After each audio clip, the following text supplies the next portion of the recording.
Adam Cleary. Mark Shoeline. Welcome, dude. How you doing, man? I'm good. Thanks for having me. I'm excited to have you here. It's super fun. And this is, every time I'm in here, it's always interesting how people got here. Because I've known your name, and there's an interesting story there too, for a long time. We're a few years apart. You even said it, we were offline talking earlier, it's like 1 degree separation. For sure. I've heard your name for a long time.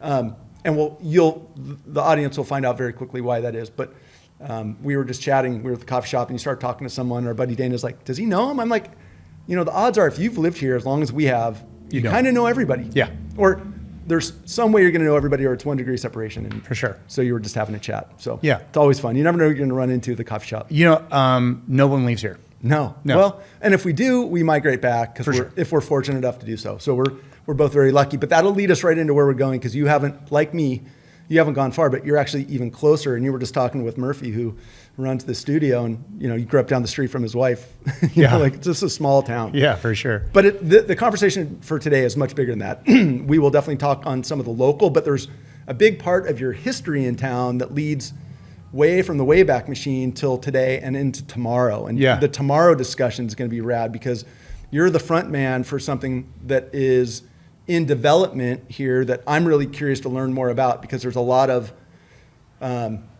information, misinformation, unknowns, but a lot of real interest in something called the Snug Harbor Surf Park. Yeah. And that's super exciting. And we're going to talk a lot about that today. But the lead up to that is, I think for me, almost more interesting, because your history here goes way back further than I realized. And then there's this really interesting commonality that we'll talk about in a minute. So we're going to talk about you, we're going to talk about your family and your history in this town, and how it's led you to the development of this incredible program that you guys are working on. And I'm really excited as a surf nerd to learn more about it and what that may bring to town and what that's looking like, and the path to it and everything else. So that's what we're doing today. Cool. Right on. Right on. So let's do this. If you don't mind, share where you grew up, from where we're sitting here on the Newport Costa Mesa border. Yeah. So I grew up on 2234 Holiday Road. How far is that from where we're sitting? 6 blocks, something like that. Yeah, I know every crack in the street here. This is my stomping ground when I was a little kid, And it's changed a fair bit. Yeah, this is kind of turned into Rodeo Drive of Newport Mesa, right? I mean, gosh, I was looking at rents in here. It's crazy. So getting a fancy Arowana market or whatever down the street, so pretty crazy to see what it's done now. But still got some rad old schoolness since we were kids. Some has not changed. But, like anything, change is constant, and changes, you can't stop it. No. So, it's not the same town we grew up in, but it's definitely, I don't want to be anywhere else. I mean, this is such a cool town. Well, and I would imagine if you're like me, growing up here, and we've been fortunate enough to either come back or to stay here, a lot of our friends have. So a lot of my friends, I'm guessing similar to you, are friends that I've had since I was in kindergarten on the other side of the bay. Yeah, I think my oldest friend, our moms were friends in the womb together. Wow. And then that was Andy White. So what's up, Andy? So then Andy and Andy's dad and Andy's mom and my dad went to high school together. Andy's dad worked with my dad at Shock Boats back in the early 60s together. My dad was the one that opened up the first parts department that supplied all the sailboat parts. So if you had a sailboat, he knew where to get it. If you need something for all makes and models. Shocks were they weren't. This was before Whaler and Grady White. They were sailboat manufacturers, and which is cool to see the ice house, which is still there. That's actually the ice house that provided the ice to all the fishing fleet that's on the Rhine Channel next to the cannery, where the actual cannery was canning albacore and mackerel, and then my other second oldest friend is Scott Watson. So I moved into Holiday Road when I was just turned 1, and Scott was 3 months old, and he was right next door. That's so fun. So yeah, we're still super tight. And yeah, I've got a lot of similar stories. You just brought up your dad, and we were talking offline a couple days ago, and it took me this many years to figure out that Steve Cleary, that I used to surf with at Blackie's for years and years and years, and I built a really fun, cool relationship with him because I was surfing there every day, and he was just he was a staple. Yeah, he's a character, but for sure. I didn't realize that was your dad. Yeah, so he was, for those guys that have been surfing Blackies or used to surf Blackies, there's 2 guys that were in the dead of winter, offshore winds, howling off of Mount Baldy with snow caps. that were trunking it. And one guy wore sunglasses and green trunks. His name was Pooch. And we think my dad always thought he was ex-CIA. Yeah, or SEAL or something. Yeah, something gnarly. And then my dad was the guy in the faded red trunks that were pink. And my dad, he just had the philosophy like, hey, people would ask him like, hey, why aren't you wearing a wetsuit? He's like, didn't grow up with one. Why start now? Yeah. And it was crazy. Like we rolled Steamer Lane when I was in high school, paddled out in the middle of winter time at Steamer, and my dad's still rocking the trunks, and like I think it was like 50. Now, did you grow up like growing up with a dad like that? Did you do you have those same? Yeah. You have the same genes. Yeah, my oldest son has it too. He just got in a cold plunge pool at our friend the Reynolds house, and they had it down to 42 degrees, and he was just underwater hanging, not even like short of breath, and his friend's mom, our friend Nicole, made him get out at 13 and a half minutes. No way. Yeah, he was like not even shivering. Yeah, I don't know what's in the water, like what's in our blood, but we got something. That's good. That's a good trait to have. Yeah, old Irish or something. Well, and then today the only kind of residual from that is Mike Rogers, who trunks it for the most part. Love Mikey. Yeah, another longtime character. He's actually been in this chair before. Oh, right on. With Cool. me. So, but I loved your dad, and I didn't realize that he passed away. It's been a minute. 2016. 2016. Yeah, lung cancers. Don't smoke those lung darts. Yeah, don't do it. Yeah. So yeah. But you go back even further. So can you tell the story, the Cleary story in Newport? This really surprised me. It's crazy. So it turns out Chip Cleary, he was Commodore BYC in 1950. Chip would have been my grandfather. Sorry. Chip was a paperman, and he was a junior editor, I think, at the Boston Herald or Boston Globe. Cleary's are old Irish family from Boston, and he decided, hey, in the early 20s, where it's at is Hollywood. Hollywood started happening back then. That's when the silent movies started coming out.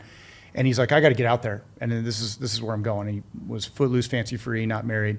So he was smart. He hitchhiked out here, and he stopped at every major town on the way out getting side work because his resume was so good because he was a junior editor at such a young age for a major publication that was sent worldwide. So, of course, he would stop in St. Louis, and the editor would be like, yeah, of course, please do some freelance. And so he made a relationship there for a month, and then he'd move on, and he kept on going. And so by the time he got out to Hollywood... Like a full successful vagabond. Yeah, for sure. How cool. Yeah, and so what was genius was his plan, because this was orchestrated. So by the time he got out to Hollywood, and he knew no one out here, and he went up to the first movie studio and said, hey, I want to be your PR for some of your actors and actresses. And they're like... who are you and why would you do that? And he goes, because I have a relationship with every editor from here to Boston. So that was a pretty powerful thing, and then rolled out his resume, right? So, pretty cool stuff. He gets to kind of control the narrative of what the movie theaters want, or the movie directors or producers, whoever they were back in the day. And he found himself coming down to Newport Beach to sail a lot because he was an avid sailor. And Newport at the time was the only deep water harbor in the area. There was no Marine Del Rey. That was still marsh, and Long Beach didn't have a breakwater. It wasn't a harbor yet. It was a lot of marsh. So you have to realize this is the 20s. So he just said, screw it. 1926, I think about that time I think it's next year. It's gonna be 100 years that we've had a Cleary in Newport. He decided to move down to Balboa Island because that was the center of town. In 26. In 26. So you're coming up on 100 years. Yeah, it's crazy. There's not many families that can claim that. No. And it's been consistent. You guys have been here ever since. Yeah, we didn't leave. My dad didn't leave. Amazing. I didn't leave. So yeah, my dad grew up on Ruby on Balboa Island. Yeah. So, and he had a chance to, it's kind of funny. We would always laugh about this. Like when he was alive, it's like, Dad, you had a chance to go into commercial real estate in Southern California in the 60s, or you got in the boating industry. He got in the boating industry. He was in the boating industry for 65 years. Now he's really successful at what he did. He's provided a great life for us, but it's just kind of funny. You see like any of these other families got in commercial real estate in the 60s, and they're all like gajillionaires. Yes. So, well, the other interesting thing about your dad and the marine business is my cousins, the Stolls, had Stoll Engine Company, and that's, I think, probably how I knew of your dad before I even met him. Those are my cousins. They had one right here. So and they had one Long Beach. You want to hear a crazy connection? So Andy White, Tom White, that works with my dad at Shock Boats, he bought Stoll Engine. Oh, you're kidding. Yeah, it's a small town. So, right. All right, we're boring everybody else, but it's super interesting to me. Right, like, sorry. so neat. So your dad is born in here. Yeah. And then you're born here. Yeah. And your kids are fourth generation Newport Beach. Is that right? Yeah. Yeah, that's crazy. I don't know if there can't be many. No. The Beak family, Oh, a for couple sure, other Beaks, ones. yeah. You know who would love your story is Bill Lobdell with Newport Beach in the rearview mirror. Yeah, I got Bill to talk also to has him. been in here. Yeah. That's one of my favorite podcasts because the history of Newport's really rich, and Chip sounds like one of those Yep. characters back in the day. Absolutely. That's incredible. It's unfortunate he passed when I was 3 years old, so I never got to really know my grandfather, but I heard he was also another character. Yeah, I wouldn't. So- Well, the 20s in Newport Beach was made up of characters. Yeah. Like big time. 100%. Big time. Yeah, whatever that judge that wrote that, I don't know what the book is, but there's a book where a judge from Newport, Yeah, that is Scoundrels, something. Yeah. And really fun. he was a big wedge guy. Yeah. That's Judge. His That daughter, guy. his daughter, who is, has been in every role in civic government in Newport Beach. Yeah. Nancy Gardner. Judge Gardner. Thank you. Jeez. Yeah. Good pull. Having a senior moment there. Good pull. Yeah. So what's interesting is that, my grandfather being an avid sailor, and then how we got into surfing in the Cleary household is so my grandfather used to do the Transpac race from Newport to Waikiki every year. And so my grandma and my dad and his sister would get on the Matson cruise line, and they would summer in Waikiki waiting for my grandfather to come over and to stay there all summer. And Because there was no jets in those days. No, I mean, you could get on one of those old, Boeing Aqua, land in the swamp in Pearl Harbor. I think I'm going to kind pick of thing. a Matson cruise ship. Yeah, for sure, especially in the 40s. And so in the 40s is when my dad was born in 42, and I think it was right around 48. He said he was around 6 years old. He's playing on the beach. Grandma's up at the Royal Hawaiian, sucking him up. Well, this is like the heyday of Waikiki, Yeah. right? That's like the Duke Kahanamoku days. That is like the Beach Boy days, right? Is that kind of the genre? Before Beach Boys, way before. Beach. Oh yeah, no, no. the quiet like Oh, the Beach Boys. the real Beach Boys, the not real the Beach music. Boys. Yes. This was Rabbit Kekai, Yeah. and so my dad was 6 years old playing on the beach, and there was a 14-year-old beach boy named Abraham Nohinoi Kahui, and he was born on Niihau. They made the big move, like a lot of the people from Niihau do, to Waimea, Kauai. And then he was one of 13, and it turns out that Nohinoi is got two meanings. It means heavenly mist or rascal. My uncle was more on the rascal side. And he was a handful. He was having problems. I don't know what he was doing over there. But anyway, he got sent to boarding school. There was an old boarding school that was on the east side of Oahu, Catholic boarding school, next to where all the shrimp farms are before you get to the Turtle Bay. So he got sent over there and he escaped. And so where does a waterman beach boy go, to make money? Go teach the Howleys how to surf. Yep. So he made to Waikiki. He was working underneath Duke. And so when my dad was 6 years old playing on the beach, this uncle, I'm going to call him Uncle Purple because that's who he is to me. His beach boy name was Purple because he was so dark. He was really, really dark Hawaiian. Big guy, big 6'3", massive Hawaiian. And he took my dad underneath his wing and taught him how to surf in 1948, 49. And so what did my dad do? Comes back to Newport, starts surfing.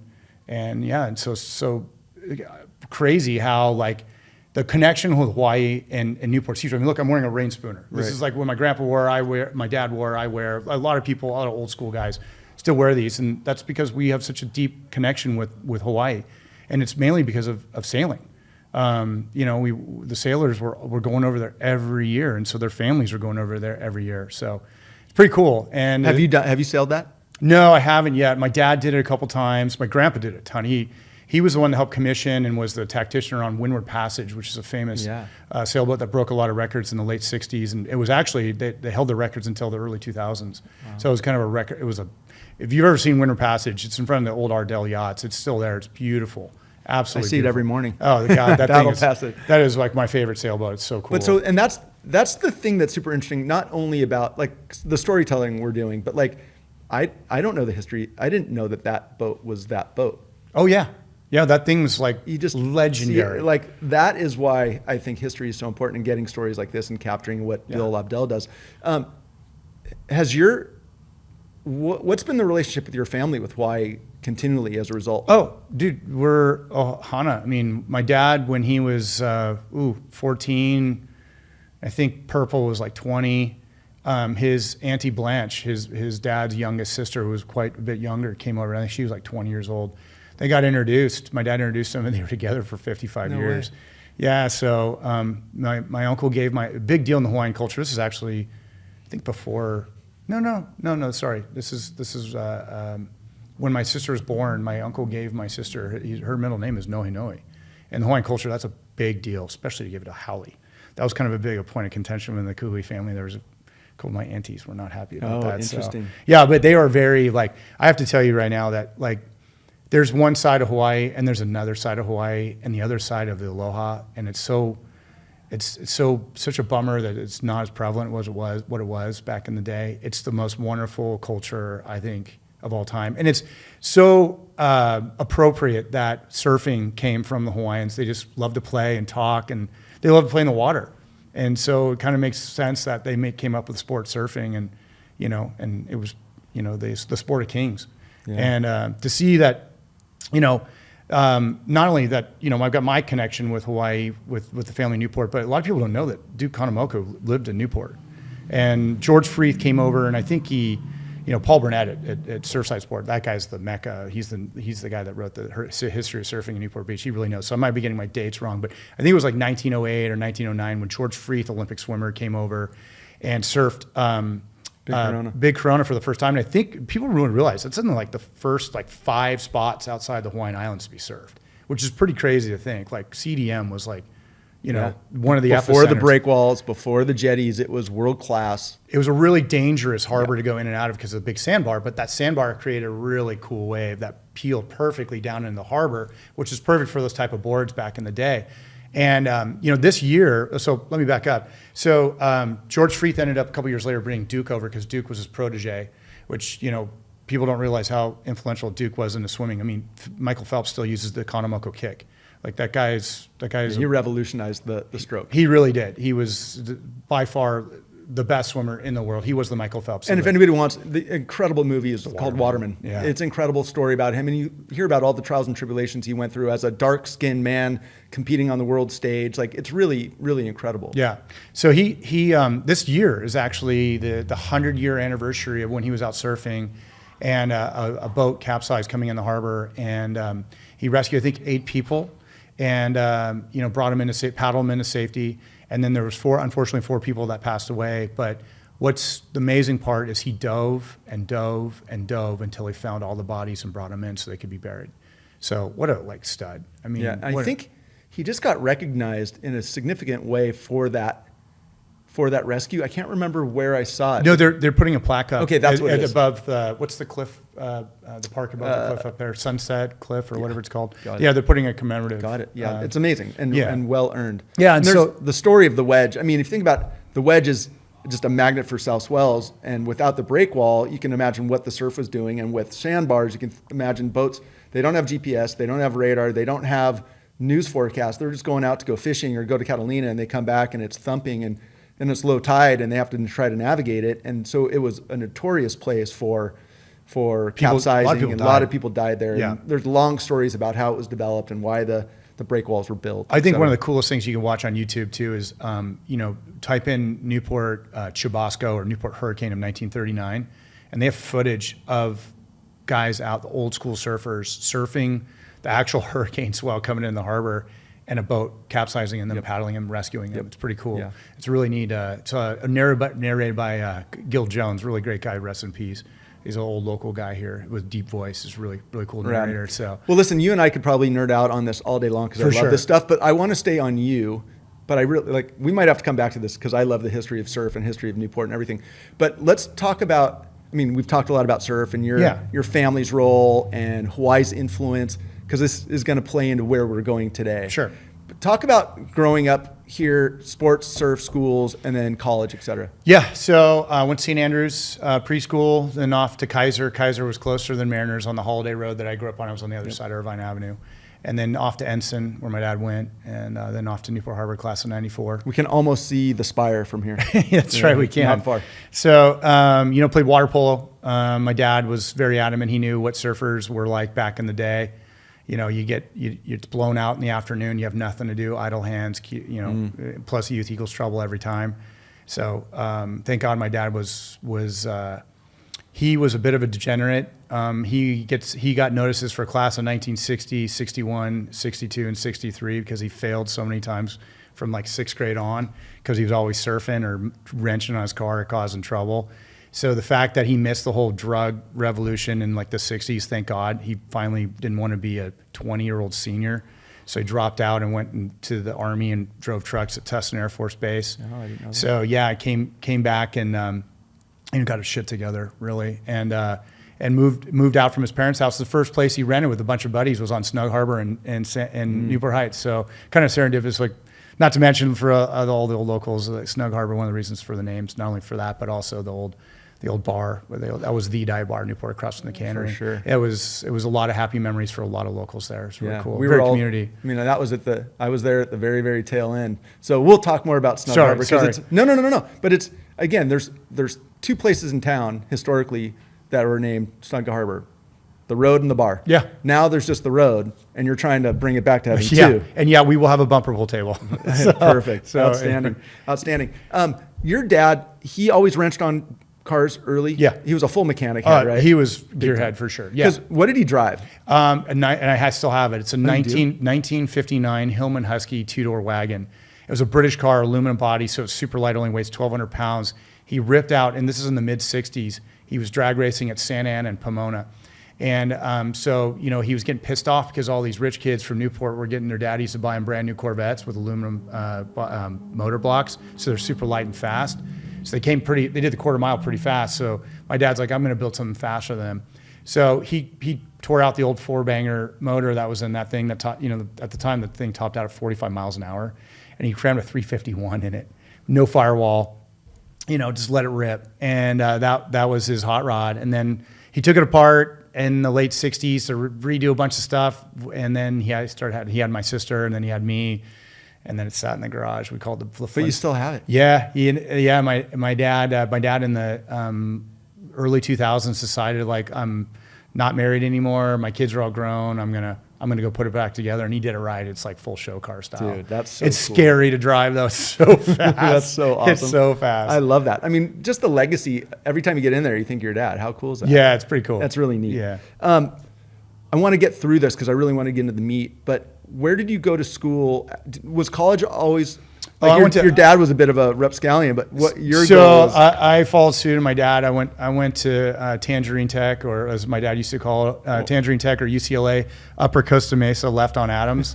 So I was a pirate. I went to OCC for a year and a half, and then I started. I became the general manager of the Zodiac of Orange County that was down on the Coast Highway across from Josh Slocum's. So GM of that, turned that thing into the #1 Zodiac store in the country. So boating and surfing in your blood. Yeah, and then then moved on for that after 9 years, and I got into commercial real estate, and I've been selling title insurance and escrow for the last 24 years or whatever it's been. So that's been kind of what it's really led to me to doing this development, is because I know what I don't know, but I know who does know. Yeah. And I've been able to basically get those guys on my team and help me out, and I knew what I was getting into, kind of thing. Gotcha. Because what you're seeing now in the development of Wavepools is a lot of guys that, like me, have a lot of passion because they love surfing, but they don't know what it takes to get it done and how crazy hard it is. It's really hard. So, and where the bear traps are, and that can cost you a lot of time, a lot of money, and you don't have a wave pool at the end of the day. So, yeah. Well, let's talk about that. But real quick, just talk about your family today, because I think you're raising your family here in town too, right? Yeah. Next generation. So my kids would be at Harbor, but COVID pushed us over to Pacifica Christian. Absolutely love that school. It's been amazing. My son's graduating this year and going to Utah. Awesome. He's going to go get radical in snowboarding. And my other son Parker's a sophomore, so I've got Reed and Parker, and great kids, and love surfing just like their dad. Love boating, surfing. They're watermen too. Awesome. And so yeah, they're going there. I'm the assistant coach for Pacific Christian surf team with David Nayrig. David's head of Christian surfers of the whole U.S. Great guy. Wow. Yeah. And we just got on. This was our second year in the league, and we actually. We didn't get last. First year we got last. Second year I got fourth. So we're happy. Right, we're going up. But yeah, start from listen, if you're on a surf team in Southern California, you're going against the best of the best of the best in the U.S. So gosh, it's a Newport Harbor, Edison, Huntington, throwing San Clemente, rippers. Yeah. Homeschoolers that. Or some of them are on that team too. Like you can't compete. Well, and you're leading us right into it. So let's go back to talk about Snug Harbor. Yeah. So first and foremost, what is it and why? High level, and then we're going to get into the details. But why a wave park surf park, whatever you want to call it, why and what's it gonna like for the what are we gonna why? Well, for those of you who have never surfed in a wave pool, I mean, first of all, surfing is just fun. I mean, at the end of the day, that's what the whole antithesis of surfing is. It's just fun. That's how the Hawaiians intended it. And what you're finding is that with crowds, especially guys like you and I are getting older, we're trying to compete with 18 and 22-year-olds and 30-year-olds. I don't fare so well in that competition anymore. Yeah, and the old man back trying to get up quick on a barrel dropping out at 56th Street. You're not as quick anymore. So you're finding it frustrating. And I mean, so many of my friends I grew up with, they just don't surf anymore. It's such a letdown when you get out there. You're hoping it's good. It's not good. People don't realize that like waves here, don't get good all that time. In fact, I think the Surfline, data that we pulled was like it only gets good to excellent 12 times a year, so once a month. And we go through tremendous flat spells for like a month where we don't have waves. People don't really realize you can't just wake up. It's not like a golf or a soccer or basketball or baseball where you just walk down the field and start playing, or you join a league and you go. This is something where you got to get up early, because if you're not up early, the wind's on it. The wind ruins it. By 9 o'clock, we're pretty much blown out. That's why surfers don't surf in the afternoon typically, unless we get lucky and you have a glass off. But it's just something that you can't do every day, and it's such a limited resource here in Southern California, because we have the densest population of surfers in the world. You have to think this is the surfing mecca of the apparel industry. I mean, Quicksilver started here, Hurley started here, Billabong USA, Ruka. I mean, keep going. Volcom, Vans, all of them. They're all here. So think of how many surfers that's attracted. So any given day, when it's good, guess what? Your phone gets a buzz from Surfline saying, hey, guess what? It's going to be really good tomorrow. You should go. Well, and that's changed it a lot, right? When we were growing up, we had to go look at it every morning, and you would surf no matter what, because you were there. Now we roll over and go, oh, it's going to be shitty. I'm not going to go. So that's one aspect for the guys that hopefully it brings back a lot of people's love for the sport that are older, that miss it, and now can basically hop in, hop out, and get a wave and get their wave. They're not competing with anybody. It's now you're waiting in line. It's a lot more gentlemanly. And I think too, what's going to be interesting is watching what it's going to do to women. Because right now, women surfers are about 5%, if that's out there in the water. I would argue even 5% on any given day of how many women are actually out in the water with us. And rightfully so. I mean, we're monkey silverbacks out there. We're greedy because it's like I said, it's a limited resource. So we're all hungry. We're not going to give this person that's not being aggressive, typically. And we've got an hour before we got to get out to go to work or to school. I mean, it is interesting using your example of the Hawaiians. It's an aloha, and it's a community thing. But it's a very aggressive sport, especially if you surf in very aggressive areas. You can go areas where it's, I always say like Doheny or Sano. It's much more. That's still aggressive. You've been down there lately? For sure. Jeez. But you still may be out there with grandma and mom and brother and little kids and stuff, but you're still fighting for it. I mean, you're still going to have 5 people in front of you. Well, the reason it's really interesting for me is that I am exactly what you were just talking about. Like when I've got 3 kids and a job, and I realized when the kids were little that the only time I had for me was in the dark. Yeah. Because I had responsibility with them, and I had to get to work. So I was picking up sports that I could do in the dark with a lamp, paddling, running, cycling. Right. And as much as I love surfing, it just didn't fit as well. And you have to hunt for it, and you don't know. And I always say also, I'm old and I'm cold.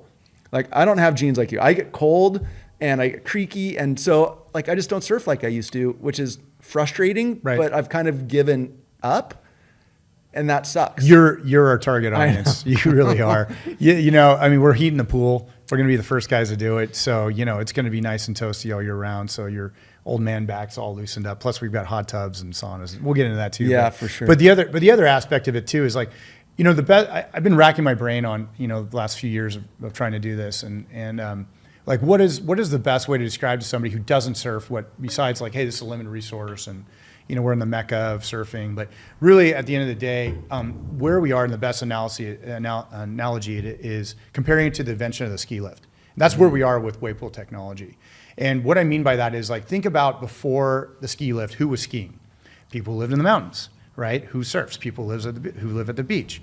So, and how did you learn how to ski? Probably mom, dad, uncle, friend taught you how to ski. And when you learned, you had to have time because you had to climb up that hill, that mountain, and ski down. And how many runs are you actually going to get in a day, right? So you're kind of really limited to really getting good at skiing when you're young, and also plus falling and taking it. And that's and I think anyone who's tried surfing around here, for the first time, you find yourself getting absolutely worked for the first year if you're really adamant about it. Most people give up after 6 or 7 times and say this is not worth it. Surfing is probably the hardest sport, I think, to learn. Yeah, the learning curve is very steep. It's crazy. And now with pools, much like ski lifts, is that the ski lifts brought the masses to the mountains. Anyone can do it now. And they've gone, hey, when you're here, there's the bunny slope, and we have a bunny slope wave. And then after you're done, you think you've got it, we've got the green. Then you could get on that green wave. And then you got the green blue and the blue black and all the way up to the double black.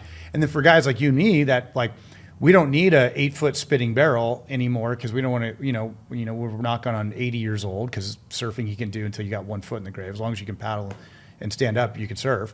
Now you got something where you're like, hey, I don't want the double black diamond anymore. I just want the blue. So now you can order up a Waikiki or Malibu or Trestles or anything you want. Is that what they're named? Yeah. Is that how they're rated? Oh, yeah. It's so really? cool. Oh, yeah. And we'll get into the tech too because I really I want to announce what Waveguard and my tech partner is doing. It's mind blowing. I just got back from Spain. It's mind blowing what they're doing. But really what's cool is it's now taking something a sport that would take you a decade to get good at. Is now making into months, if not weeks, depending on your athleticism and dedication to go into that pool. Because you have to realize a wave is like a snowflake. There's not one that's ever the same unless you're in a wave pool. Mm-hmm. It's the same one over and over. And think hey, not only am I going to get the same wave I've got before, but I've got a video screen that's hanging over me right before I take off, and I'm watching myself what I did right and wrong. And oh, by the way, there's a coach right there that's telling me what to do. When have you ever had a coach sitting next to you with a monitor that's real-time viewing film that's telling you this is ever. So, there's one thing when you're skiing or snowboarding, you can have a guy next to you that's telling you what to do right and wrong. I had John Valley, the old owner of Newport Ski Company. I was fortunate enough to have him teach me how to ski, which is pretty awesome. That'll help. Right? No bunny slope with that guy. Well, I always say straight to the top. Show me the best athletes in the world. They all have a coach. In surfing, when we were growing up, there was no coaching. No. And even on the pro ski, it was very independent, very individualistic. There wasn't much money in it. Now it's pro sport, and they all have coaches. They all have entourages. They all have that whole thing. Just giggling. I always say, I don't want to see myself on video. I don't want to see myself surfing, running. There's nothing. However, if I had the ability to go methodically through a process of getting better or relearning how to do a turn the right way or whatever, it would be invaluable. Absolutely. So I would imagine, we'll get deeper into it, but I would imagine anybody that wants to progress from here to here, and I think that's part of the question is, and screw it, let's just go straight into it. Why? I think one of the questions, and so what we're going to do today, what I'd like to do is, I'm as much of a inquisitive person on this as anyone, because I live here and there's a potential to have a wave park right down the street from where I live.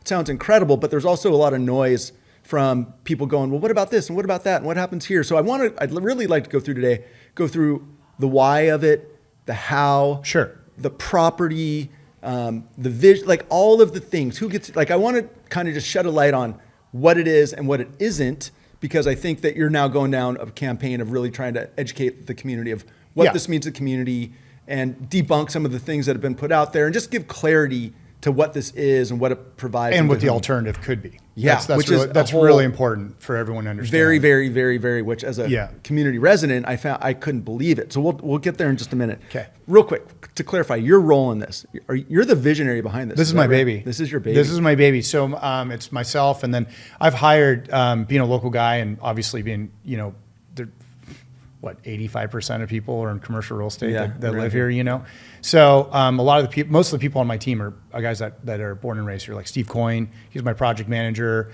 MV, he's my architect. McLaren's grew up in Bayshore, Matt and Carter. You got Steve Scheck, he was the quarterback in 1989 in Newport Harbor. You got Kaylee Gilchrist, she's the director of surf operations. She's 3-time Olympian, 2-time gold medalist and pro surfer. Dana Madsenbrink, he was class of 97. He's a director of our marketing and membership, and he's been a surf agent forever. He grew up here, used to work at all the surf companies. I've got a lot. I could keep going. There's so many guys that I've hired that are all local. It's kind of cool, guys that I know, I trust. If they mess up, I can call their mom, so but you know what I mean? Yeah. It's nice to know that that this is a built by locals for locals, and that's what everyone needs to understand. That this is a like, think of the last thing that was built for families in Newport Beach. You know, like we got the Bay Arcade taken away, right? That was a beloved arcade that my dad. I think the sign is next door it is. in this bar. It is. I'll be talking to you soon, Mario. I want that. I'd like to see if we can get that because I'm bringing back the Bay Arcade. Oh, you are? I am. I'm bringing back the Bay Arcade. We need whack-a-mole. We need skee ball. We need air hockey. We need all that fun stuff coming back for both like kids and adults. I mean, I don't know about you, but I love playing those games, and I love playing those games with my kids, and hopefully one day my grandkids. You know, and you think about like, you know, they took away the carousel at Fashion Island. They took away all the water features over there. They keep taking things away. Like we grew up with Bullwinkles and the batting cages and, you know, bumper boats and slick track and ice capades. And when there used to be a roller rink right down here at the end of the, you know, the 17th Street, the old, what was that, Harbor? It became the liquor barn. The liquor barn, yeah, and then Tower Records. And then now it's a Walgreens. Yeah, like, totally. yay, I mean, right? so like, yeah, that's what, you know, that's what happens in real estate. You know, those businesses typically don't cut it because there's, you know, not enough people going there. I mean, most people are, you know, these are things when real estate was a lot less money around here. Now it's very expensive. And unfortunately now with the technology of wave pools and the costs and everything, we're able to provide an amazing experience for somebody to come learn how to surf or come get some waves when there's flat spells. And this is a business model that's like, I mean, crushing it in Lemoore, you know, right. Kelly Slater out in the middle of nowhere in cow country, crushing it in Waco, Texas. 65% of their clientele, I think, is from Southern California. You know, there's all these wave pools that are popping up. In fact, there's 45 in the works right now in the United States. And to think if like half of them get through, that's like saying there's 20 ski resorts going to be built in the next 5 to 6 years in the United States. It's a movement that's happening right now. So, but let's answer this. And I think this is one of the questions is why here? We're at the beach. Yeah. I think you've already led into it, but we're at the beach and people are saying, why would you put it here? We have the beach right here. We have surf close by. You can drive to Trestles. Why here? And we'll talk about where next. So, yeah, that's easy. It's once again, it goes back to the limited resource and crowds. I mean, that's really what it comes down to. You now are able to surf from 6 a.m. to 11 p.m. We've got lights that are going to be able to surf underneath it. So how cool is that? You go home, eat dinner, kiss the wife goodbye, go for a session. You're home by 10 and in bed. And you surf 10, 20-second long waves. The average wave out here is 4 to 5 seconds. That's the average. That was actually being generous, by the way. I would say it's probably 3 to 5 seconds. Right. I was thinking about, before we got in here, I was thinking about the math, like average wave in Newport, right, or even Huntington, 3, 4, 5 seconds. But to get that, you are fighting, you're floating, you're sitting, you're waiting. Current. So in an hour-long session, you're going to get 4 waves, 6 waves. So, you know, the better surfers are going to get a lot more, but you're sitting and paddling more than you are standing up and 100%. riding. Right. And think about too, like once again, go back to that learning curve. Even when you're like good and trying to get great or great and trying to get better, how are you going to elevate yourself on a 3 to 5 second wave when you've got a 20-second wave? You have to realize that like we have the industry here, we have amazing amount of athletes. I mean, Olympians and pro athletes. The athleticism in this town is insane. Yep. I think Beijing Olympics, I think the Daily Pilot said we had 13 athletes between Corona Mar and Newport Harbor High School, which is insane to think. Our little schools had that. And to think that we've had talented, anytime a parent has a kid that's talented, they throw a ton of money at it, so you have means in this town. And we have the industry. And yet the best we've ever done on the World Tour was Richie Collins in 1992 when he got 9th place. Yep. Doesn't make any sense. Why? Because we don't have waves that are conducive to becoming a world champion or get that much better in surfing. And yet, you know, you look at the World Tour right now, we just counted the other day. There are 10 residences now that live in San Clemente next to Lowers, Trestles, which is Mother Nature's wave pool. Yeah, and people would say, oh, but why build one here? Because you have one right there. But it's still 30-minute drive, 30-minute walk. 30-minute drive? Yeah, right. These days, right? Yeah. Plus find parking, and then you got to do the crowds walk, there too. Walk or ride your bike down. It's half a day. Yeah. Right? Well, so it isn't realistic. And still, it's still limited resource down there. I mean, even like with the crowds, for sure, you're not going to get a lot of waves when you're out there unless you're like. No, I love surfing down there, but you're sitting more than it, and it is a full, like, again, going back to my example, wife, kids, dog, job, life, like I can't go. I don't have that opportunity. Yeah. So you're like one of so many in this town that love surfing, truly love surfing, and have basically hung it up. Yeah, You're not doing it on the regular. Unfortunately, that is totally true. And my biggest motivation, honestly, is because my kids want to get up and go surf, and they're frothing. Yes. They've got still that like they don't know any better. It would again, and I'm not positioning myself, but I hadn't thought of it that way, but it would totally have changed. My oldest didn't surf that much growing up because he didn't want to deal with all that, but Right. he would be all over it. Yeah. And so we'll think about what that's going to do for women. I mean, Yeah, it's sure. just take the aggressiveness out of it, and then also a place to change. You're not towel changing in front of a bunch of strangers on river. Yeah. You know what I mean? Like, or River Avenue. seashore. Yep. You know, it just kind of, it's really going to revolutionize this town as far as like really just saying like, hey, we are a surf town. We've always been a surf town. Totally. To think that too, like one of the things we didn't touch on with Duke, we were the first surf club in the world, 1922, Corona Mars Surf Club. And the first surf contest ever was in 1928 in the world. I mean, the history's here. We are surfing. Like, I don't know how many of your friends worked at Quicksilver or one of the many brands here, but a lot of my friends did. And I started at Surfside when I was 13. Totally. Yeah, right? So, I mean, look how much surfing has influenced our community. 100%. This is the right place to do it. To think, like I've read a couple things online, because, I'm always reading the blogs, can't help it. Oh, this should be out in the desert. That's where it belongs. It's like, really? We should be, like, let's say I built this thing out in Chino, right?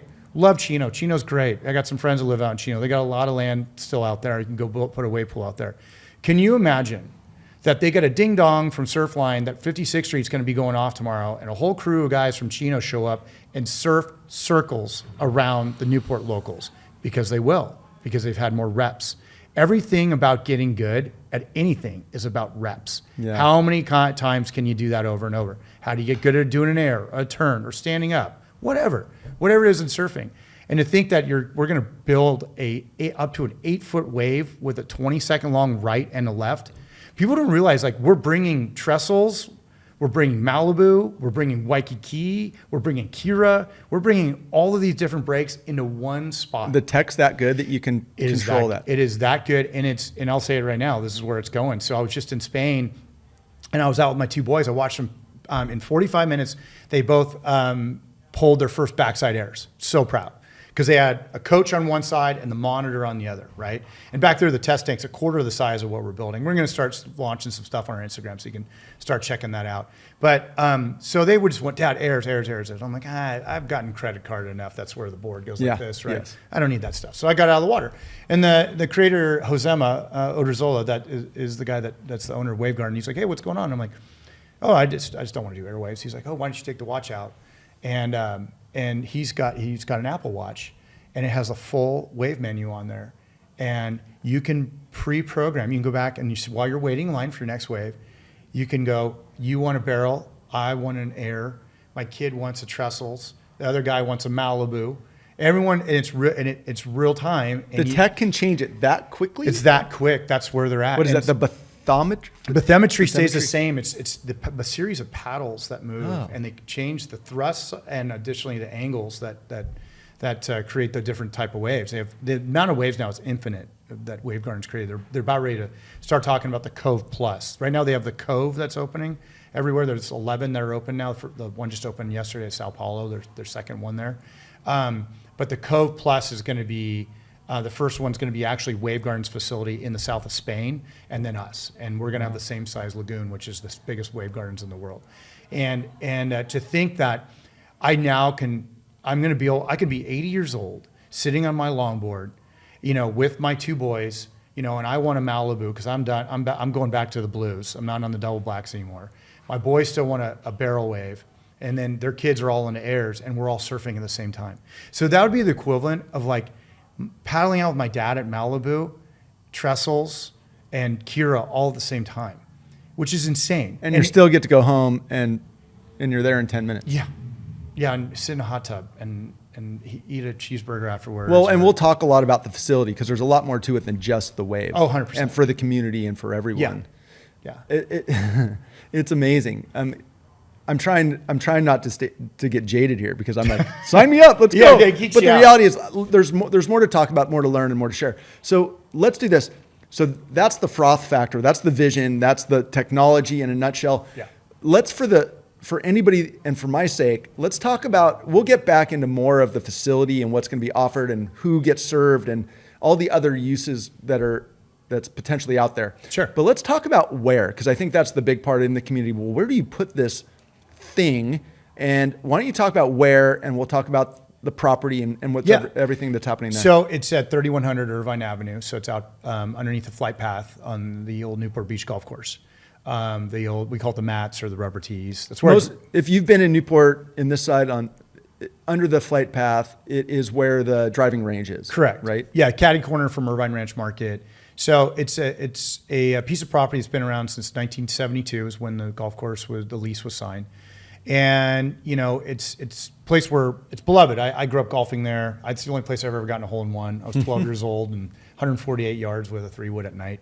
It was pretty cool. I still remember that night like it was yesterday, and with my buddy TJ Leeson. And anyway, it's a place for people to learn how to golf, and also for people that don't want to spend an arm and a leg to go golfing too. And you can get in and out. It's an executive course. And the way the course is set up, just because it'll help paint the picture, there's 3 different parcels that it sits on, right? So you've got the driving range and a restaurant, and it's got 3 holes on that. Across the street, one way you have, it's called the back 9. The back 9, and then the front 6. And the front 6. So there's 3 different pieces that we'll go through. So let's talk about the main property, which is where the driving range is and the restaurant. Yeah. That's the property in question. That's what we're leveling the property. It's on a slope, so we have to move a significant amount of earth, but it balances. It actually adds more parking by doing that. This property was called the Delhi Ditch. And it was Delhi Ditch. So that's the creek that comes out right there is the Delhi Creek. So that's it was called the Delhi Ditch. I think there was an old manufacturer that was up in Santa Ana. That's why it got that name, something like that. But I think it was on the creek, like way up past Santa Ana Country Club and whatnot. Anyway, so a couple guys came along in 1972, and they went to the county, and then the property, of course, was owned by the Irvine Company because everything was owned by the Irvine Company at one point. And said, hey, this is just a equestrian trail and arroyo. Can we put a golf course here? And so they did a 55-year lease on it. And the lease is definitely reflective of a 1972 lease. So this is back like 3 pages long. And it's very simplistic. And, you got to also remember, like, back then, that was all equestrian properties back there. There was no office. There was no retail back there. That was all horseback trails and dirt. I mean, it was part of the Back Bay, really. At the end of the day, that's what it was. And so when they made this lease, it's they're like, hey, we're going to take this nothing crash zone property, and we want to make something out for the community, which they did. It was great. This is back when for those people that are listening that grew up here, up until the OC TV show. Somebody like even from like San Francisco and someone goes like, hey, where are you from? Newport Beach. Yeah, where's that again? Yeah, it's halfway between LA and San Diego. I can't tell you how many times I said that in my life. Still. Right? For sure. I mean, that's but I think now with the Real Housewives and all that stuff, you could be at Kiev and you know exactly where Newport Beach is. I mean, so we're definitely a different town, and the real estate's changed significantly, and we were talking about the prices of 17th Street here earlier. I mean, it's significantly changed. So, the landowners that bought it from the Irvine Company in 1991 bought it knowing that in 35 years that this day would come when they have a significant amount of real estate in the middle of Newport Beach. And so right around 2017, they're like, okay, let's see if we can put something cool in here underneath the current zoning, which is open entertainment. And they tried to put a Topgolf competitor called Drive Shack. And they found out that the FAA doesn't want to have 220-foot tall nets making plane catchers when the winds go offshore. So they said absolutely not. So when I came knocking on their door, they were in the process of rezoning it to retail because it can accommodate retail there. And lo and behold, who they were negotiating with was Costco. And when you start looking at Costco's business model, their top stores in their portfolio are next to beach communities with airports. Mostly in Hawaii. Mostly in Hawaii, but Cabo as well. Yeah. So this is where you fly in, you get your rent-a-car, and then you go load up, and then you drive down to your beach house. And I got to stop you. When I read that, it blew my mind that could be considered there. Yeah, well, it's right off the freeway.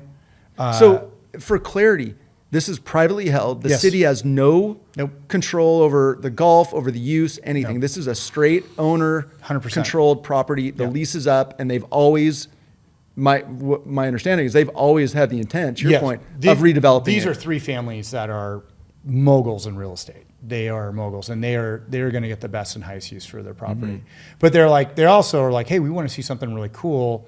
But what everyone needs to understand, and this is one of the misconceptions that's going out there, is that if that becomes a retail center, then there's no one to operate the golf because we control the access. We control an acre and a half on the other side of it. If Snug Harbor goes in, Yeah. well, let's do that real quick. If Snug Harbor goes in, what happens to golf? Golf stays. I'm subsidizing the golf. Talk about what would golf look like? So that center parcel where the driving range is turns into Snug Harbor Wave Park. Yeah. So the back 9 and the front 6 Stay what it is. Stay what it is. So you have 15 holes. Yeah. My kids are learning to golf there right now. All my friends still go there. My friends' kids go there. That needs to be a community place for people to still play affordable golf. And it's going to stay that way. And I think everyone needs to understand that that's my intention. And really at the end of the day, you have to understand too, is like to be able to have an executive course in Newport Beach with private landowners that have currently, right now it's working because it's a 1972 lease when we were Sleepy Beach Town. But for current market rates, it doesn't work. You can't compete against Los Lagos and Mesa Linda. That's a municipality that's charging $34 for 18 holes. You just can't compete against that. But you can when the surf park's subsidizing it. And that's our goal. Because I love that place. And how cool is that? Like you can go surf and turf. We're going to have camp surf and swing where you can drop off your kid. Really? For real? That's what it'll be called? Yeah. Dana came up with that name. Yeah. That's super sweet. So yeah, you can drop off your kid, age 4 to whatever age. I think adults too. We're going to do it for all ages, but really, focusing on kids, drop them off in the summertime as a summer camp and learn to surf and learn to golf. So sorry to interrupt, for clarity, when you're talking about all these things, this isn't like vaporware. Like this is 100% designed and built out and business plan. Like it is, you're at the 10-yard line on this. Like, yeah. So we are. And I didn't really mention my partner is the Panetone family, and the Panetone family, they're the largest private industrial developer in the world. Wow. They're really real estate savvy family. And, for guys who are like, oh, who's Adam? He's just a surfer. He doesn't know what he's doing. That thing's going to fail. Pretty sure the Panetone family know what they're doing. They've done some pretty amazing things in this town as well. They've bought some pretty significant pieces of real estate over the last decade. And the landowners, the 3 that you mentioned that are super savvy and very accomplished, I think I've heard some of their names before. We don't need to talk about them, but they are fully supportive of this. Is that 100%. Right? But the community needs to realize is that if this doesn't go, it's going back to, something else that's not going to be golf. It's never going to be golf. Everyone in Newport Beach needs to realize that change is happening. One way or the other. And it's like the driving ranges are going no matter what. It's gone. And with it, everything else could go. So what you're saying is, if I'm hearing you right, with Snug Harbor, 15 holes of golf stays. Correct. Without Snug Harbor, God knows what happens to the rest of the golf. Correct. It may be 0 golf, and it could be a Costco. Yeah. And they have the right to put, as a community member that lives right down the street from that, I could have a Costco right there. That could get pushed through. It's private land. I mean, the city would probably love it based on the tax, the income, big taxes, the sales tax aspect of it. Absolutely. See, that blew my mind. At the end of the day, the landowners have said, we don't know what's going to go on over there, but we're going to let you operate golf. So I have a separate lease with that, which is great. So if Snug Harbor goes in, we have surf and we have golf. We don't have Costco and we don't have housing. Right. So winner, chicken dinner, right? Yeah, exactly. So let's talk about from a community perspective, what is this property? So we've heard from a functionality. It's a wave pool. There's surf. You've talked about the camps, and the images that I've seen of the facility look stunning. Yeah. Talk about if you live in the community, if you drive past it, whatever, what's it look like? What's it feel like? And then let's talk about who does it serve? Who gets to public, private? So talk about the facility. Sure. And then talk about who gets to use it and how that works. Yeah. So it's open to everybody. And our motto is anyone can surf. And so, it's completely open to the public. My dad was we called them Blackie's Barnacles. They go down there and grab coffee and shoot the shit on the wall and laugh and heckle people are surfing. They're always there. Telling them I'm doing it wrong. So we got a coffee shop. You come in, you can go in. It's really cool. We got an area set up that's literally in between the right and the left. So they're literally surfing right by you. So you can talk to a person while they're surfing, which is pretty insane to think. And then we've got a sports bar we're going to put in. It's going to be the sports bar in town, 100%. It's interesting that we're in the mecca of the surf industry but yet we don't have a bar that plays the WSL. And on top of that too, it's not going to be a Rams bar. It's not going to be a Lakers bar, which are my teams. I also like the Seahawks because of my wife. But we're going to make this an everyone bar. So what I'm envisioning is like, you've got basically a 160-foot long wall that's 24 feet tall that doesn't have any windows on one side of the building because you're looking out at the lagoon on the other side. And so you can get online on the Snug Harbor app and you're going to be able to go like, oh, well, in this section 2 is where the Rams game is, and I want to sit there because the speakers above me are playing that game. So you can hear what game is going on. So you get the camaraderie of someone that's there to watch the Rams, and then those low-life Niner fans that are over there in the corner. No, just kidding. But more importantly, for those of us that surf, that live here, there's contests going on all over the world, and we all stream it on our phones, iPads. Now we'll have somewhere to go to watch it. It's going to be on every absolutely. So, and you all the way to March Madness, and just a really cool thing.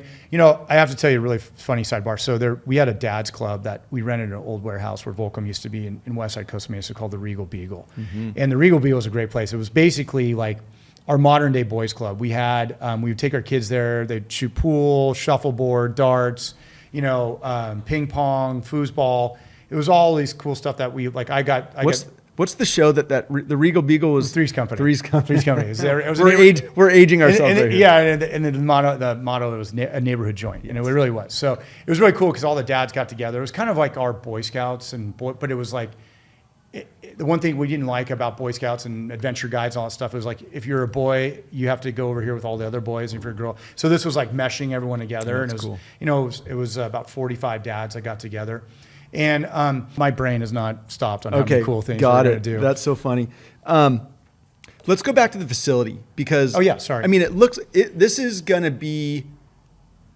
And I think that it's important that we'll need to talk about cost and access a bit. I don't know if there's numbers that you can give, but sure. I'm not a country club guy. I'm not a golf club guy. I'm not a bay club guy. I'm not a yacht club guy. But I think just based on what I'm hearing, I could be a surf club guy.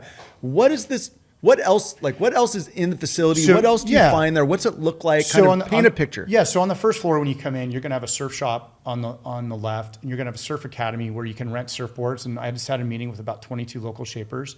Any other local shapers that are listening to this podcast, I want your board in there.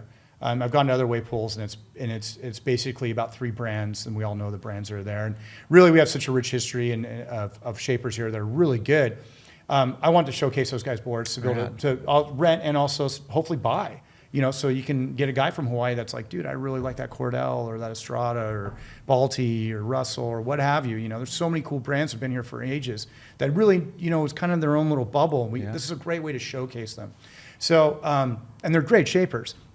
And so to have that to where you can rent your wetsuits, and then there's a little lawn area, you learn how to surf for the beginners, pop up on a board on the dry land and all that stuff. And then there's the Bay Arcade. Those are all open to everybody. And then on the right is going to be the Coffee Bistro and the 6,200 square foot sports bar I was talking about earlier. And then all down below, kind of terraces down as you go towards the lagoon. And there's going to be Uncle Purple's bar in the middle. No way. At the very end. That's cool. Yeah, so I got Uncle Purple's bar out there. And they have warming pools, so anyone can go in the pools. And lounge chairs, a couple cabanas. So for everyone to enjoy. And then on the far right-hand side of the lagoon over is an 8-foot elevated deck that's off the lagoon for a little bit more privacy. And that's going to be for members. That's going to have their own cabanas and lounge chairs and a jacuzzi and a pool as well and an outdoor bar. And then that has a staircase that goes up, and there's another staircase close to the entrance that goes up to the second floor. And the second floor will be for members only. About 650 members, family members, by the way, not just like you're the member. It's like, no, your whole family's there. And that's going to have its own restaurant, lounge, and bar. It's going to have a gym, an 1,800 square foot yoga center because we got to stretch to be able to keep it going. Yeah. We're a little clickety clack these days in the shoulders and back. I don't know what you're talking about. Yeah, exactly. So they'll have cold plunge pools and sauna and steam room and a locker room and something for everybody up there as well for members to enjoy and bring guests and it's going to be a really cool place. So because I look at this as like the ocean's my gym, and I have a saying: if it's flat, I get fat. And so when we go through these 3-week flat spells, dude, I gain like 8 pounds, 9 pounds. And that's everybody. There's no more flat spells with Snug Harbor. It never goes flat again. That's right. Ever. That's right. Ever. And by the way, I went down and surfed the private club they have down in Sao Paulo. It's called Para de Grama, the Wavegarden down there. And most of the guys down there are all, 40s, 50s, and 60s. And those guys were all in phenomenal shape. And I asked them, like, how are you guys all in great shape? They go, we surf, 3 times a week. And you realize, like, it's a conveyor belt. A 20-second long wave is working your legs and your core and everything. And then you got to paddle back 100 yards. So if you get 10 waves, that's 1,000 yards you're paddling in an hour, plus whatever you're doing on the way. So it's a full body workout. And it's one of those things where you're like, I can see how all these guys have stories of losing 20, 30, 40 pounds really? That were down there. That's real? Yeah, I had to convert it because they were telling kilos. Yeah, but sure. I went back and I converted. I'm like, oh my God, one guy lost like 45 pounds, another guy lost 25, another guy lost 30. I just love that you've had to go do all this R&D. Oh, I got to go to the new one in Sao Paulo. I got to go to South France. I got to go to Portugal. I've surfed 6 out of the 7 or 8 techs that are out there. Good for you. Yeah, I got to make sure I've got the best. We got to have the best in this town. This is what this town is. It going to be the best? It's going to be the best. 110%. It's going to be the best. So again, okay, which is amazing, but it's open to the public. Yeah. Anybody Anybody can go surf there. Yes. You just pay, you set up, like go online and you just reserve just like anything else. Just like anything else. Top golf, exactly. anything else. Yeah, exactly. And then what's great is because with the Wavegarden Cove Plus, before the original Cove was basically one giant lagoon, and it had one machine. And so if you're running a trestles wave on one side, you're actually running on both sides. So that means like only experts are going to be out on a 6-foot trestles wave, right? Well, now with the Cove Plus, it's actually 2 separate lagoons. And now I can run a member's, 8-foot barrel with a crazy air section on the end. A Malibu or whatever on the other. And then a Malibu on the other side for everybody else. And then switch them every hour. So, some members can be out like having their own private, experience with their friends that are members. And then other guys can go rent out the pool with 5, 10, 15, 20 of their friends and go have fun. In addition to that, we have a 3rd floor too. I forgot to go about that. On the 3rd floor is all VIP cabanas with their own bathrooms and showers that anyone can rent. So have your corporate event there, have a birthday party, I can have a birthday party there for 100%. My kids or whatever. 100%. Wow. So another thing is I forgot about the wave, is that the really cool thing about Wavegarden is that you have a right and a left, and then that wave reforms in what they call the bays on the inside to a wave that's half the size of what you're surfing on the outside reef. So what that does is that opens up more people surfing on the inside learning. So you'll be out, if you got a 3 or 4-year-old or 5-year-old, or your wife wants to learn how to surf, you'll be out surfing the reef, and she or your little kids are learning on the inside bay. Got it. So it's really unlike cool. So for people that have probably been familiar with like the Kelly Slater Surf Ranch, where it's one wave every 6 minutes, this is how. Let's talk about how many. Like if you want to crank it up, is it an hour? Would you be buying an hour session? Yes. Is that how it works? Yeah, hour Let's session. talk about a normal hour. How many people? How many waves does somebody get? What's that look like? So it's going to be on the outside reef, you're going to be looking at 18 people per side on the reef, so 36 total on the reefs, one between the right and left. And each person's going to get 10 waves in an hour, 10, 20-second long waves. So that's more waves than I've gotten in the last 6 months. Yeah, that's like getting 40 waves out here, because if it's a 5-second wave.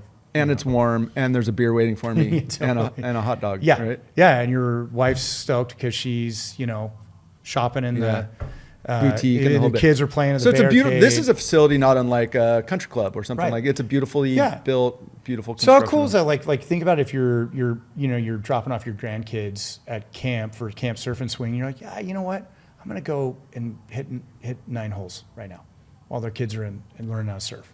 It's really got something for everyone, and I've been trying to. My brain's been racking like, what would I want? Because I want everyone to have fun, and that's all I'm always been about, is having fun. And I just want to make sure everyone comes here and they're like, wow.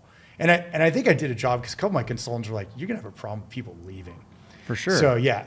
That's another thing that we should touch on is like right now, because of the driving range and kind of the in and outs that are going in the original pizza and stuff, they're using, there's a lot of people going in and out that a day, and it's because of the access is so great. So we're talking traffic.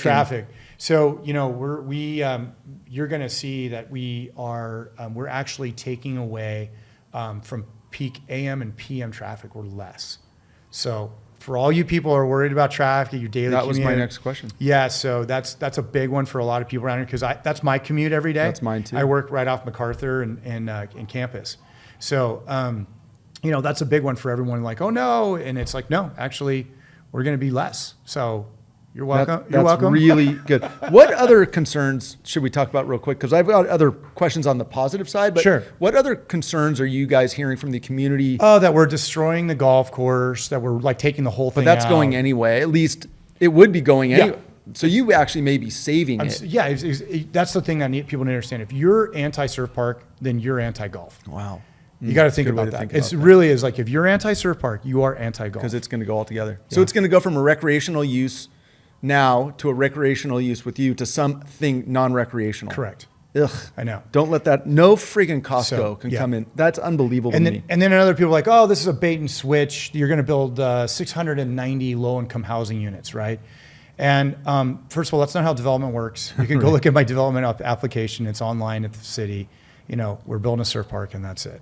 And so people need to understand, like, it's surf and turf is what it is. Yeah. That's all we're building is surf awesome. and turf and a fun place for everybody. What about noise? Is there anything else? Is there any noise constraints with this thing? Besides the 727s going over our heads? Right? I know. I live right under that too. So Yeah. I know that it couldn't be any louder than what we hear. No, it's definitely not. So it's the waves actually, believe it or not, Wavegarden's technology is like the quietest. Okay. All you're hearing is the crashing waves. That's it. Oh, that's great. I'm going to sleep better if I can hear that. People pay big money for that. Yeah, For sure. So that's Okay. a really cool thing. Is there any?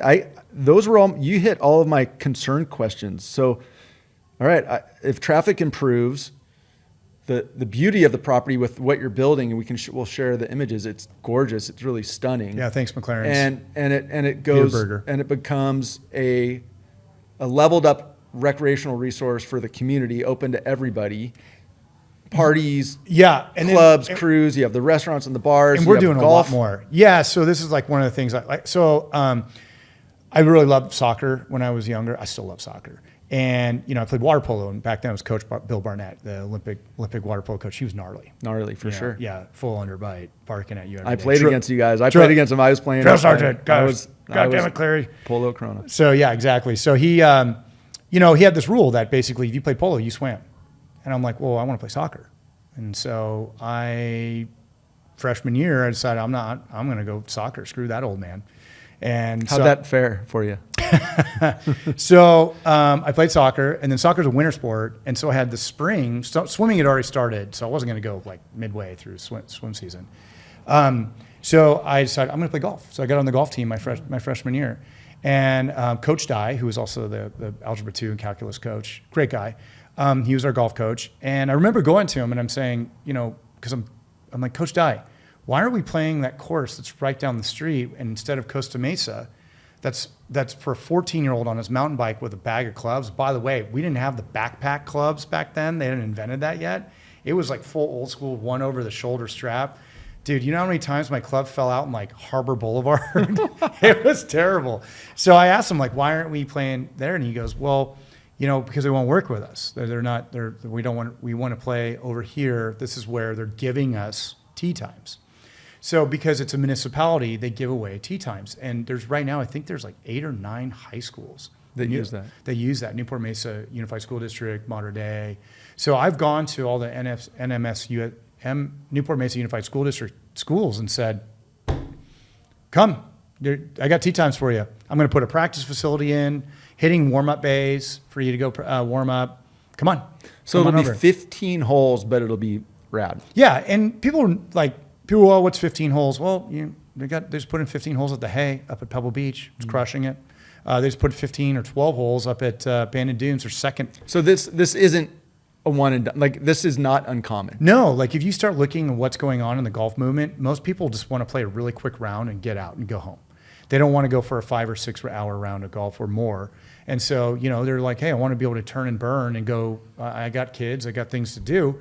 So that's a really big movement right now. There's a lot of 9-hole leagues popping up everywhere. Wow. So we're going to be able to play at night because that's what they have there. And I think that's so underutilized to go by there at night. And there's like really like, you know, maybe 3 or 4 foursomes on the back 9 playing. You're like, God, why couldn't that be like how like, probably our dads had like bowling leagues, right? I mean, my dad was never into that, but I know some friends were like into the Kona lanes and, you know, like having like, hey, this is a way to go hang out with your bros at night. You go home, you eat dinner, you kiss the kids goodnight, and then you go to bowling or, you know, yeah. And how cool is this? But now you're going to walk, you're going to get some exercise, going to go walk 9 holes. You're with your best friends and you're playing against other guys and you're keeping score and it's competitive. Yeah. Yeah. And it's at night and you're, and home, you're home by 10 with your head on the pillow. Well, it's interesting. And I never got into golf, but a lot of my friends did. We all grew up surfing, and a lot of them got into golf as well. And I'm like, why are you guys golfing? That's an old man sport. They're like, hold on, Mark.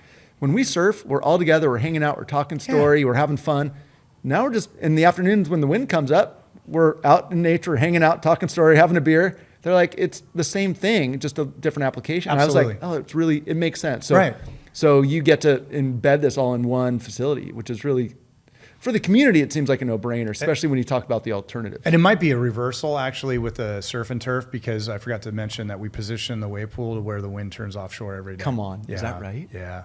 Heated and offshore every day. So it's going to get better as it gets there in the afternoon, so play golf in the morning. You're a smart man. Well, let me ask you a couple questions. So from a community standpoint, whether you surf or not, like there seems like there's a lot, you've touched on some of them, but like, what's the benefit of having, like you talked about, like we haven't produced pro surfers. Do you think that would change? 100%. Yeah. Oh my gosh. Well, Kaylee, that's Gilchrist. Kaylee. Yeah, Kaylee Gilchrist. You know, being a pro surfer and then having three-time Olympic water polo training, she's going to mesh the Olympic training with surfing, which has never been done before. Wow. Yeah, and so this is going to be a place where you're going to want to come to bring, you know, your son or daughter to train, you know, with coaches and watching film, you know, good nutrition, stretching, yoga, weights. Where, you know, the members pool is going to actually be a lap pool, so you can train there too. I mean, it's got a lot of really good benefits that's going to be, like my goal is that you're going to put Newport Beach on the map for just like what we are for water polo is what we're going to be for surfing. That's my goal. That's amazing. And it makes perfect sense. We have so many great surfers here that haven't cracked the code, made it to the next level. Having that kind of all the coaching and all the things that you talked about, having the video and having the resources to surf all day long. Yeah. And what's interesting is the argument for wave pools is it's not just clowns like me that want to go surf a 2-foot wave. Like we're watching, if you on social media, you're watching pros all over the world use this as I think of Shaun White when he was trying to come back and win the Olympics again in snowboarding and half pipe. He set up a big inflatable pillow at the end of a half pipe and he was just practicing everything time again, like skateboarders can do reps. everything. It goes down to reps. We've never been able to get reps in surfing unless you have something like this. So all of a sudden, the skill level goes up exponentially, right? And that's why you're seeing the guys like Italo and Felipe and the best of John, the best that are training in wave pools. Yeah. They're all training in wave pools. Because you can do it time and again. If you're not training in a wave pool, you're going to be left in the dust on the world tour right now. And so, you know, if you want to have a chance, you got to sign up. That's amazing. Why do you need to go all the way to Waco to do that when your sponsor's right here? And you probably live somewhere around here, right? I mean, how cool is that you're not getting on an airplane and going to Waco or Lemoore or, you know, to get and get not your only reps that, in. think of all the people that, because of what you talked about the industry and the proximity, think of all the times that you or I or anybody's going to be able to go to the pool and watch the same people you're talking about are going to be surfing there. Yeah. Because we're near the airport, we're near Huntington, we're near industry, so the best of the best is going to come up, and we're going to be able to go watch all the best in the world surf in that wave pool. 100%.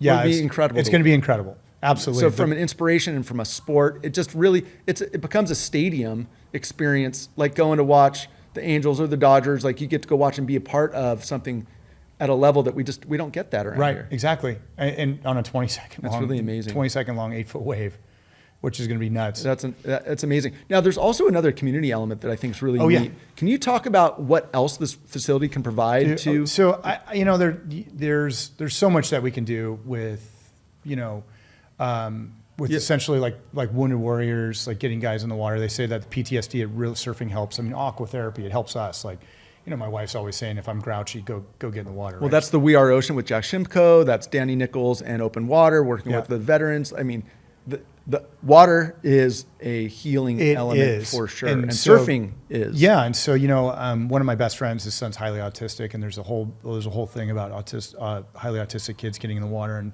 being very therapeutic, and they're loving it. I think Keith Malloy did a body surfing documentary, and there was a kid in there that was a big body surfer, and they're talking about, how, and Israel Paskowitz, he's got a camp that deals with that as well. So that's really important. I think too that, we're adjacent to the Newport Beach Fire Department training center. And, I think it's really cool and that having we're going to be an official fire and lifeguard training center. So that, firemen have been told when you fall in the water in your turnouts, so that's like the mask on, your tank, all that heavy gear. They say if you fall in a deep swimming pool or in the bay, you're pretty much dead.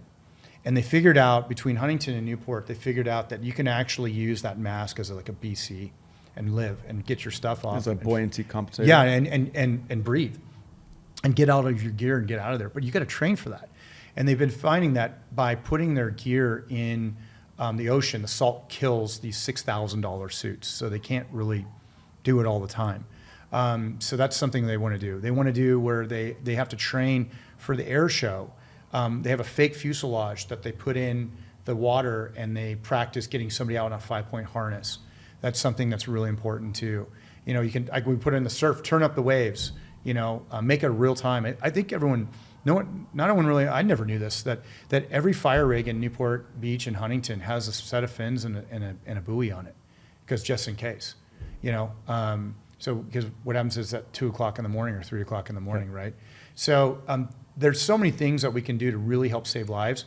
Turns out too that the new fire chief in Huntington, Eric McCoy, he is a rarity because he also is was the lifeguard chief as well. So it's kind of rare when you're chief at both. And he and another guy named Trevor McDonald, who's a lifeguard over there, they found out that you can progress getting an AA in police to get further yourself in your career and your department, and you can get an AA in fire and further yourself in that department. But there was nothing for lifeguards. Mm-hmm. So they wrote a syllabus, and it just got picked up by Golden West College. And I just went to him and said, hey, since we're going to be doing all this training and stuff here anyway, and I don't want people coming in at 7 in the morning drinking beer in the sports bar. How about you guys come in and use that as a classroom?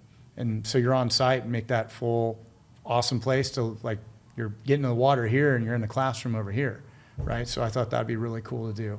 So, having something where that actually can affect, like, saving someone's life, I think that's really important. And we have the capability of doing it. There's so many, we have such a robust junior lifeguard program here and in Huntington and in Laguna. I can't imagine the resources this can provide to lifeguards, to fire, to everything else. Big time. Like, it seems amazing. Yeah. So on going back to junior lifeguards. So I was in the second year of JGs, and every year we went to the old Wild Rivers for a day. It was a super fun day. I totally remember it with a lot of antics, super fun.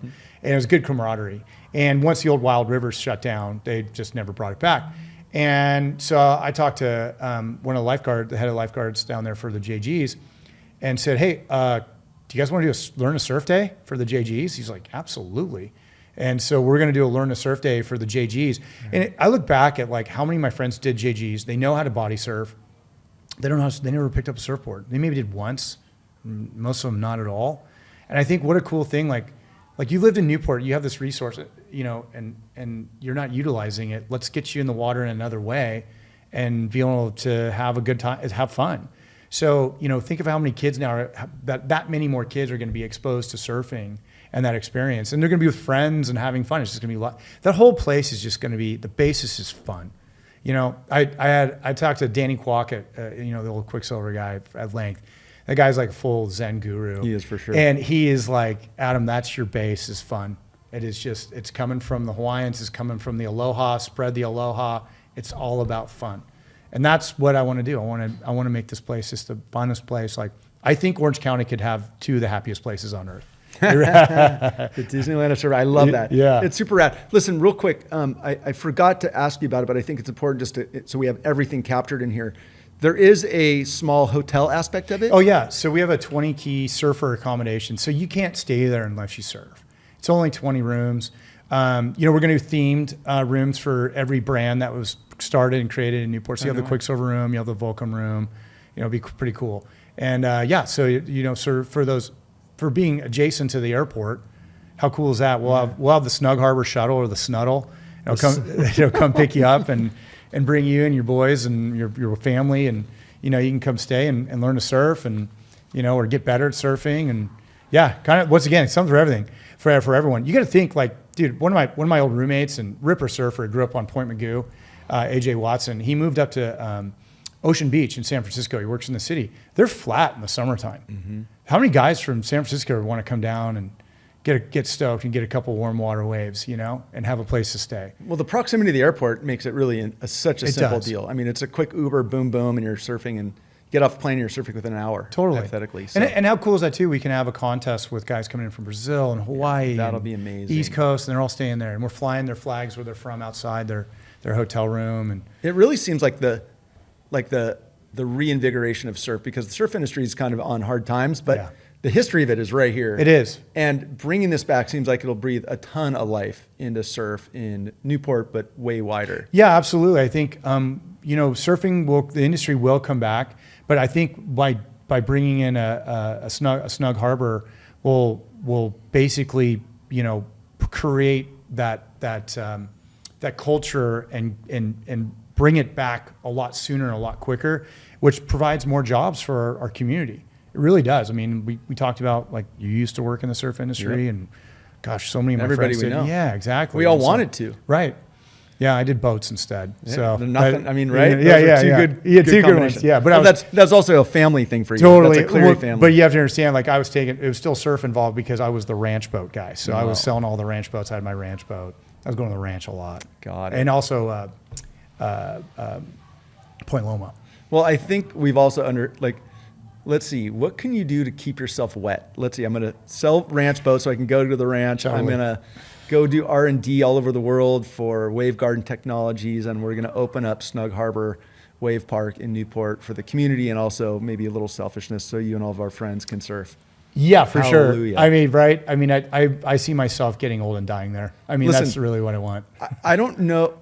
Magic wand, when does this thing open? If everything goes according to plan, we should be open hopefully sometime in the beginning of 28.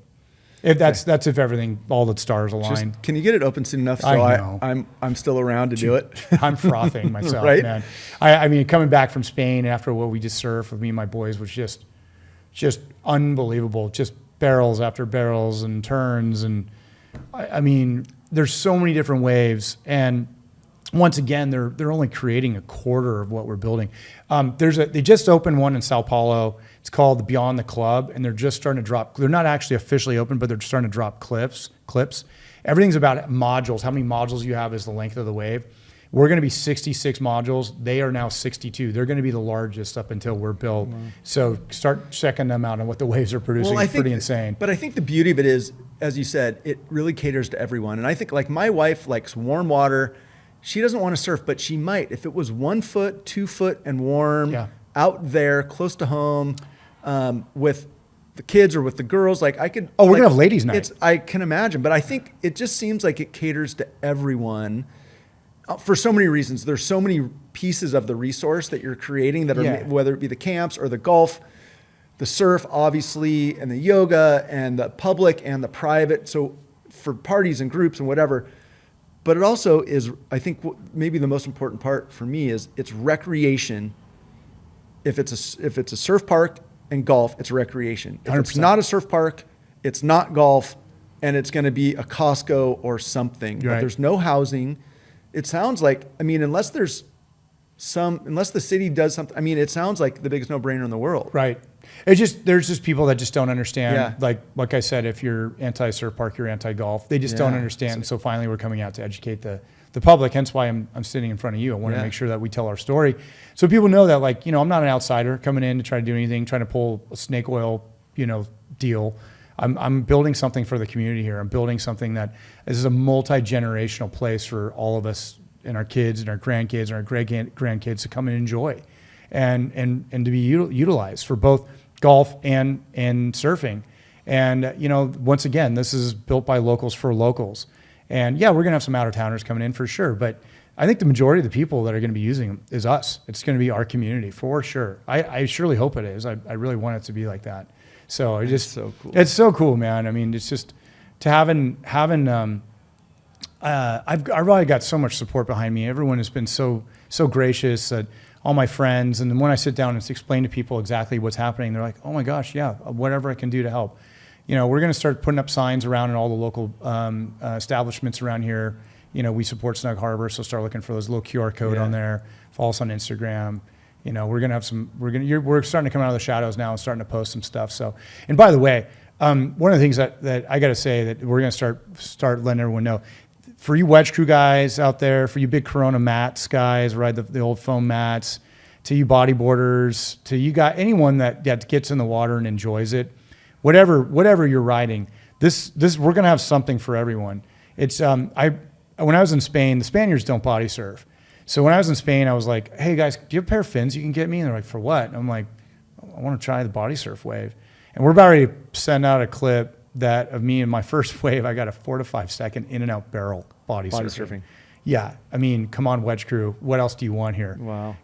They can learn to go right too. We got a left and a right for them. So. Well, listen, after being 3rd generation Newport with 4th generation in your kids, that gives you, in my book, credibility. And with Grandpa Chip 100 years ago moving to town, and knowing your dad for the years that I knew him, and like it is very authentic. You're naming it Snug Harbor. There's going to be rooms named after all of the industries that were started here. There's going to be boards by all the local shapers. There's like, I think you're doing it all right. And I think that's all from a development standpoint, because development's always happening and change is always happening. We got to look at our, the owner's going to look at it from their best use. For sure. But from a community, we want to look at it from our best use and our lifestyle. And if it's between a wave park that serves everybody for all the reasons we talked about and retaining 15 holes of golf, or a Costco, or whatever else, from whatever commercial development they'd put, we don't want commercial. We want lifestyle. Right. That supports our community beautifully. So kudos to you for brainstorming this and having the vision and doing all the work and traveling all over the world to make sure that it was the right technology for us. That was tough. But I think it's a really cool idea. Where can people find out more? SnugHarborSurfPark.com. Both on the web and also Instagram, Twitter, or X, Facebook. So you can go on there. We're starting to drop information on what's going on. We'll probably be in front of City Council here for a vote, because they've got to do a general plan amendment because we've increased the size of the building because of the clubhouse. So we want to make sure we can accommodate everybody. So they got to do a general plan amendment. That'll be sometime in September, and we really need everyone's support. So I've got some stickers to pass out to anyone and everyone who wants one.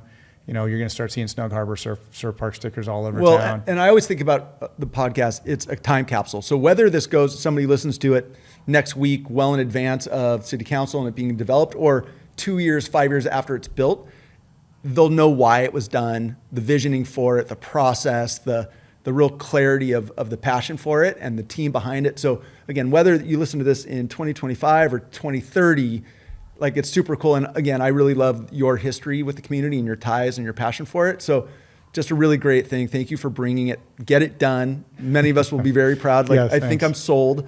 But there's some really clear distinctions as to why this will be really good for the community. Absolutely. So thanks for sharing that. Yeah, thanks for having me. Rad. Appreciate it. Dude, get it done. Yeah, Go. Thanks, man. Thanks, buddy. Thank you.